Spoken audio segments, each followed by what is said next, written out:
It's just better.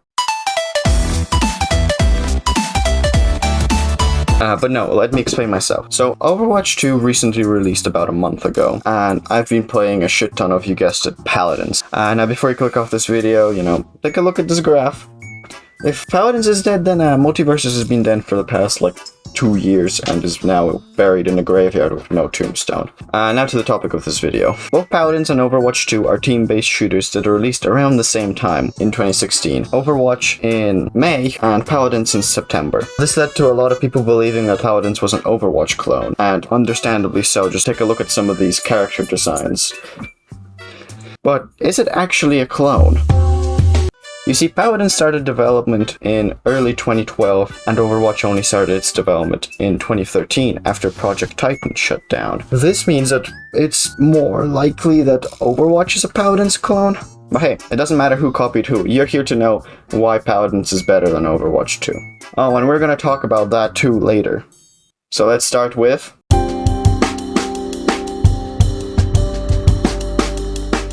Overwatch 2 has 4 main game modes: Control, Escort, Hybrid, and Push, where 2 teams either battle over a point, escort a payload, or try to prevent it from getting to its destination, or do a mix of those 2 things. I'll single out Push as that's the new game mode introduced in Overwatch 2. It's kinda like Escort, but both sides get to do this sort of tug of war, where both get to push the payload. Pretty solid game modes overall, and nothing to complain about here. You can also play in the arcade and play with some wacky rules such as short cooldowns, low gravity, and deathmatch. In Paladins, we keep things simple around in Paladins. There's only 3 game modes, and 1 limited time event every so often. These 3 game modes are Deathmatch, King of the Hill, and Siege. Deathmatch and King of the Hill are self-explanatory, so let's talk about Siege. Siege is a hybrid game, sort of like Push. It also came out first, I'm not going to say anything about that, where there's a control point in the center of the map and 2 teams fight over it, and whichever one wins the initial fight gets to push the payload to the enemy base. The reason I'm starting with game modes is you can clearly see which game is superior in this aspect, so I had to get this out of the way and give the point to Overwatch. But now let's move on to...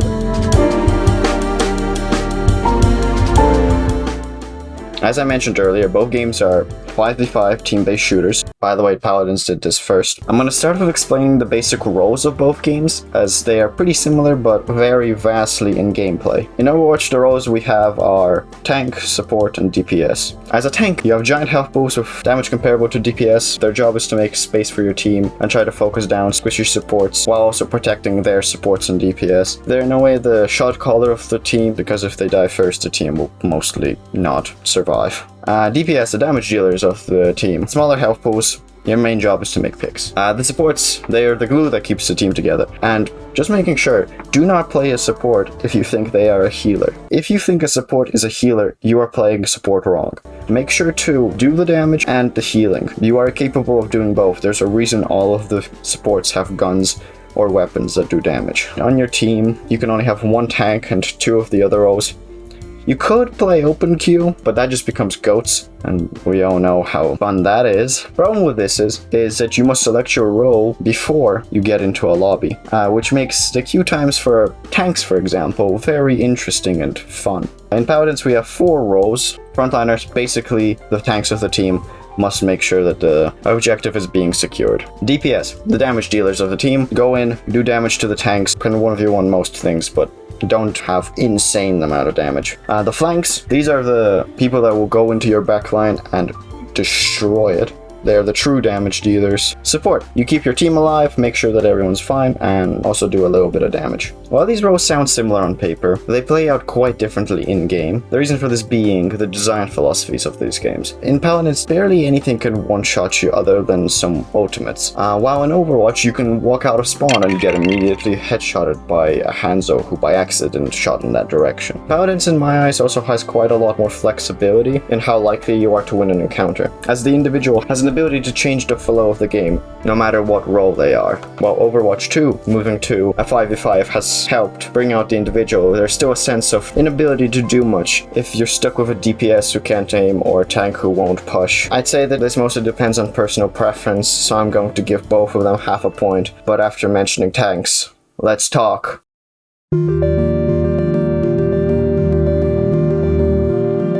Overwatch 2 gets balanced in a very sad way in my opinion. Instead of buffing characters to counteract the ones that are strong, they often nerf characters and in the process make them less fun to play. And sometimes they do this without really thinking about it. For example, here's one of their weird balance choices from last patch. Sometimes making characters unplayable in the current meta, or making them just so broken that they are must picks. Now let's talk about the balance in Paladins. Anyone who's ever played the game is probably giggling to themselves thinking, oh, how's he gonna get out of this one? Well, you see, I'm gonna say this outright. Paladins is an unbalanced mess of a game, but that's what makes it fun. Almost every single character can be considered OP in some way or shape or form, but if everyone's OP, no one's OP. You can play whatever hero you want as long as your team comp... What? You can play whatever hero you want, and even if your team comp isn't the best, there's still a chance that you will win, just based on how coordinated your team decides to be. The problem with Overwatch is too much pressure is put on the tank, a single player in a team of 5, where as a tank you're expected to make space, protect the backline, push the payload, and contest the objective. Because there's only one of you now, as opposed to Overwatch's 2 tanks, this is just impossible to do as one person. And just waiting in queue for 10 minutes to get into a game and get flamed the entire game is just not fun. In Paladins, a tank is just another player on the map. Harder to kill but doesn't do as much damage, allowing it to be more balanced. In my opinion, the imbalance of Paladins is what makes the game fun. Overwatch 2 has so much potential, and yet is still horribly imbalanced, while Paladins embraces its imbalance, and I think that's in a way is beautiful and poetic, and allows for a much more fun and casual experience. Let's move on to the most fun topic in my opinion,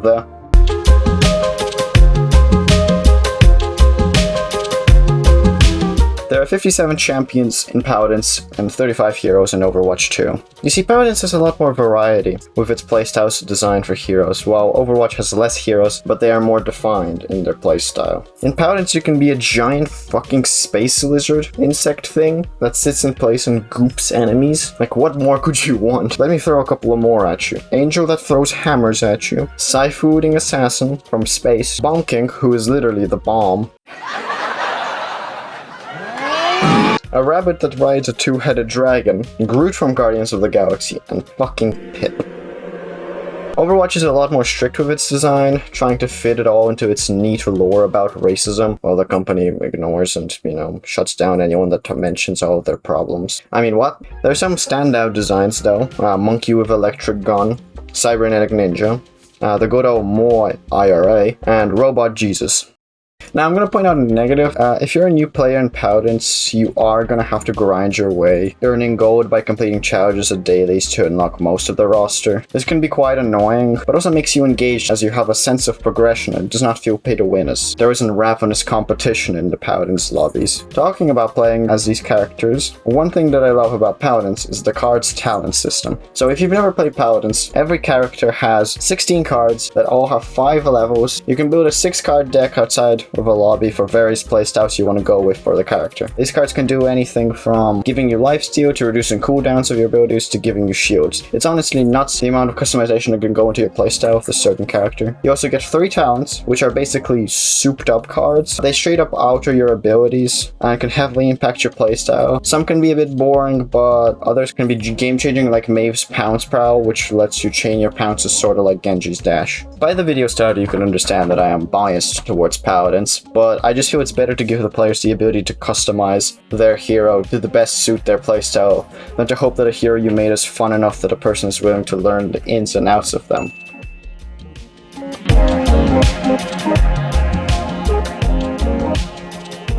I want to be honest here, Paladins can't really stand up to Overwatch. I can definitely say the game is way less demanding than Overwatch, so if you have a potato or a PC, that's a plus. But Overwatch is Overwatch, it's a AAA game and it looks great. Now don't get me wrong, Paladins is not an ugly game in any way. It just can't compete here. Here's just a funny bug I saw on stream. I'm now going to take a dive into something people probably didn't expect me to talk about, and that is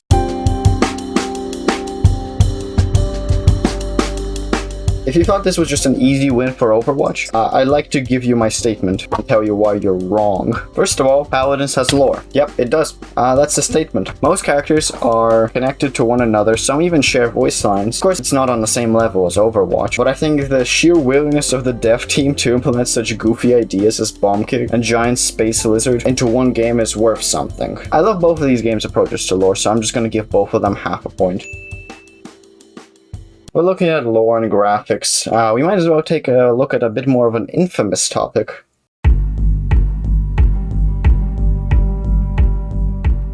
Before I start, I just want to point out a funny detail I noticed while making this video. Here's the new Overwatch hero Ramatra, and here's a skin for Rom that came out 2 weeks before Ramatra was announced. I think someone might be slacking off in the design department. To the topic at hand, Overwatch 2's monetization system, it sucks, that's all I can say about it. The skins are overpriced, the way they did the legacy credits owner's dirty, and the only semi-redeeming factor about it is the battle pass, and that still needs a lot of work. Like, come on, why are there no credits in the battle pass? Now let's take a look at Paladins. Now I'm gonna be honest, it's not the best either, but it has a lot of redeeming factors. Look at these skins.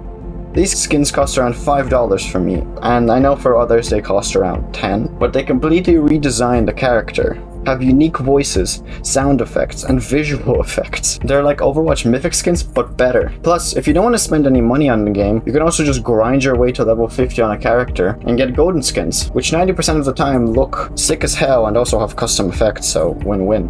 Activision Blizzard has really failed with this monetization system, and I hope they change it and stop locking characters behind battle pass levels. The reason it works in Paladins is you can easily acquire a new character by playing for a couple of hours in a non-competitive environment. While in Overwatch, if you don't have the new hero, you're just gonna suffer. As for example, Kiriko is mega busted right now, and that causes problems for free-to-play players. This point goes to Paladins. I didn't even mention their battle pass and loot box system because it's very niche, and although cringe, it doesn't make you pay for it to get a character faster.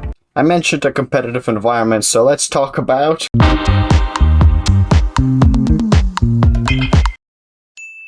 So let's talk overall progression. Overwatch 2 has no real sense of progression unless you play ranked. And even then, not seeing your SR go up or down after every match and having to wait to win 7 games to see if it changed is very boring and not engaging. The only real progression is the battle pass, but if you are free to play or just don't care about the current season of Overwatch, you aren't gonna grind it. Paladins on the other hand has multiple things to grind for. Every character has a level, and you can increase that number as high as you want. It doesn't mean anything after level 8 basically, but it feels good. You get rewarded upon reaching certain goals, such as talents you unlock for reaching level 8, and the golden skins you get for level 50. You also have an actual account level, which is something Overwatch 2 is missing. Please bring it back in some way. This point goes to Paladins.